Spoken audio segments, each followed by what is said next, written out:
Bonjour et bienvenue dans ce nouveau podcast de l'écho du labo. Aujourd'hui, notre équipe d'étudiants de dernière année de licence de biologie a eu la chance de rencontrer Dora, une chercheuse passionnée qui travaille sur les nanoparticules appliquées à la médecine. Son objectif? Développer des nanoparticules capables d'identifier et de cibler les cellules malades. Elle cherche à comprendre comment les nanoparticules réagissent une fois qu'elles entrent dans le sang, maximisant ainsi l'efficacité de ces traitements.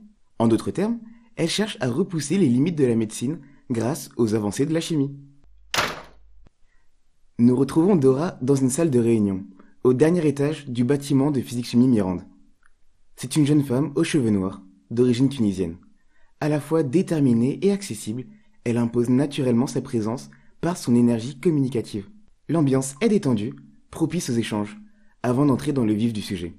Dès qu'elle commence à parler de son parcours, on perçoit immédiatement son enthousiasme et sa détermination. Moi, de base, j'ai fait des études de chimie industrielle. Donc, je suis ingénieure en chimie industrielle et j'ai fait mes études à Tunis, donc. Et je suis arrivée en France justement parce qu'à Tunis, la recherche concernant les nanoparticules est existante, bien évidemment, mais pas assez développée dans le sens biomédical. Et du coup, c'est pour ça que je suis arrivée en France pour faire une thèse sur les nanoparticules. Son regard s'illumine lorsqu'elle parle d'une chercheuse qui l'a inspirée. Lise Meitner, elle m'inspire beaucoup. C'est une physicienne allemande qui, justement, de son temps, était un peu pas très prise au sérieux, quoi, étant une femme et juive en plus. Et pourtant, c'est elle qui a découvert le phénomène de la fission nucléaire. Nous la suivons ensuite dans son laboratoire, un espace rempli de tubes à essai, de ballons de réaction et d'instruments à la pointe de la technologie. C'est ici que Dora et son équipe manipulent les fameuses nanoparticules capables de cibler précisément les cellules cancéreuses. Leur principal défi? Découvrir des propriétés et des techniques pour créer des nanoparticules à la fois efficaces et stables. Dora doit veiller à ce que ces particules restent dans le corps suffisamment longtemps pour accomplir leur rôle, sans être éliminées trop rapidement par les reins. En somme, maximiser leur efficacité thérapeutique. Dora nous tend un ballon de chimie, un récipient en verre où se déroulent les réactions essentielles à son travail. Ce ballon, c'est bien plus qu'un simple instrument. Pour elle, il symbolise l'essence même de son métier, transformer, expérimenter, comprendre, pour à terme soigner. Un ballon, c'est un ballon de laboratoire, parce que c'est là où se passe toute la magie des réactions. Cependant, la recherche n'est pas qu'une aventure intellectuelle. Elle demande également beaucoup de patience et d'endurance. Entre le laboratoire où sont conçues les nanoparticules et les salles d'analyse situées 4 étages plus bas, Dora effectue de nombreux allers-retours, toujours avec des échantillons plein les mains.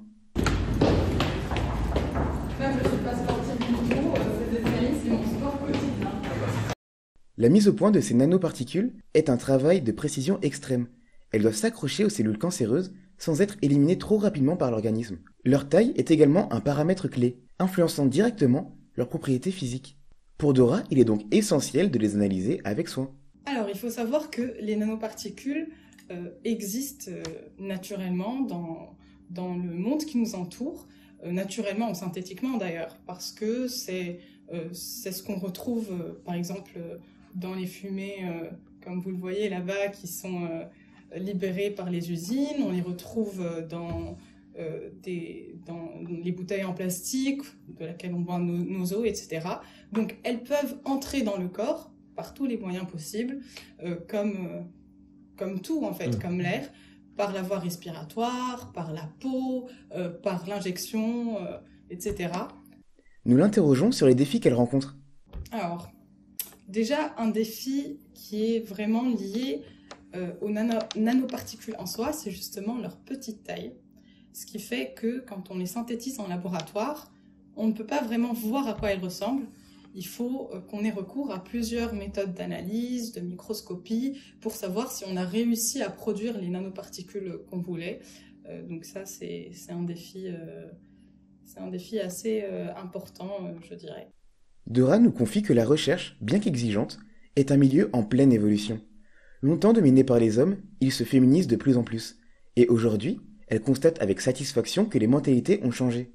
Elle est avant tout jugée pour ses compétences et son expertise, bien plus que pour son genre.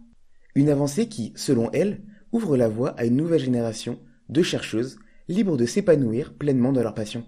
Toutefois, des problématiques subsistent, notamment la conciliation entre carrière et maternité. La grossesse et la charge des enfants peuvent encore représenter un frein à l'évolution professionnelle des femmes dans le domaine de la recherche.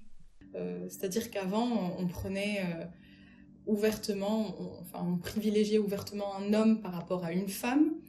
Maintenant, c'est vraiment le CV qu'on regarde, mais implicitement, une femme va avoir du mal à se faire accepter quand elle est, par exemple, épouse ou mère, et du coup, qu'elles doivent rentrer plus tôt parce que les enfants sont généralement à la charge de la maman, et il est facile de se faire juger dans ce sens-là. Des femmes que je côtoie, c'est déjà arrivé, mais de nos jours, on a moins de difficultés à se faire une place qu'il y a quelques années, hein. Il n'y a pas si longtemps que ça.